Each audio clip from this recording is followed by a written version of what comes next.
এইটো 10 কিলোৱাট লালমাটি সাইডত ইনষ্টল কৰিছো আজি ইনষ্টল কৰা 1 উইক হৈ গ'ল তো তেওঁলোকৰ জেনাৰেশ্যন বহুত ভাল 50 ওপৰত হৈ গৈছে 10 কিলোৱাটত আপোনাৰ 4 ইউনিটকে ধৰিলেও মানে 40 ইউনিট হ'ব লাগে তো 50 ইউনিট ক্ৰছ কৰিছে তেওঁলোকৰ তো কাস্টমাৰজন ভেৰি ছেটিছফাইড তো তেওঁ ইয়াৰ ওচৰতে আৰু এটা তেওঁৰ বিল্ডিং আছে তো তাতো লগাব এইটোৰ পৰা যেহেতু তেওঁৰ প্ৰফিট হৈছে কিন্তু এইখিনিতে মই এটা কথা জনাই থৈ দিওঁ যদি এজনে কনজিউমাৰ হয় মানে তেওঁৰ ধৰক বেংক পাছবুক এটাই বা তেওঁৰ নামটো ইলেক্ট্ৰিচিটি বিলত যদি সেমে হয় বা এটা বিল্ডিঙতে যদি তেওঁৰ দুটা মিটাৰ থাকে সেইটো কণ্ডিশ্যনত তেওঁ ছাবচিডিত অলপ ইছ্যু আহিব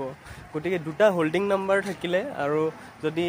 আপোনাৰ কনজিউমাৰজন বেলেগ বেলেগ হয় ধৰক তেওঁ আৰু তেওঁৰ ৱাইফ তেতিয়া একো দিগদাৰ নাই তেতিয়া ছাবচিডি পাই যাব কিন্তু এজন মানুহৰ নামতে আপোনাৰ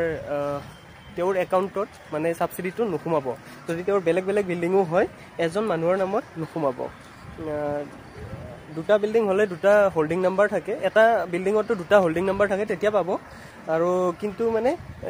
কনজিউমাৰজন বেলেগ হ'ব লাগিব মানে সেম নেমত নাপাব মানে সেইটো কথা তাৰপিছত এইটোৰ কামখিনি চাই লওক তেওঁলোকৰ তলত পানী টেংকি আছে তো তেওঁলোকে ক'লে যে তলটো ইউজ কৰিব তো তলটো তেওঁলোকে এনেকৈ ইউজ কৰিব পাৰিব আৰু এই পোষ্টকেইটা যে তেওঁলোকে আগতে মানে ওপৰত কিবা টেংকি বনাম বুলি পানী টেংকিকেইটা ওপৰত ৰাখিম বুলি তেনেকৈ ভাবিছিলে তো আমি এই পোষ্টকেইটাও ইউজ কৰি দিছোঁ আৰু গোটেইখিনি GI ষ্ট্ৰাকচাৰ লগোৱা হৈছে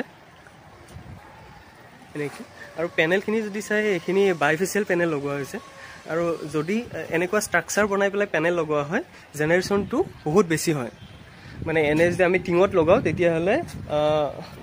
আপোনাৰ 5% মান কমি যায় কাৰণ কি ইয়াৰ যিটো গৰম হাৱাটো ওলাই থাকিব এইটো মানে এইটো ষ্ট্ৰাকচাৰত ওলাই যাব পাৰে আৰু যদি টিঙত লগাওঁ এইটো ওলাই যাওঁতে অলপমান মানে টাইম লাগে আৰু টিংখন আৰু পেনেলৰ মাজত হিট এটা মানে হেৰি হৈ থাকে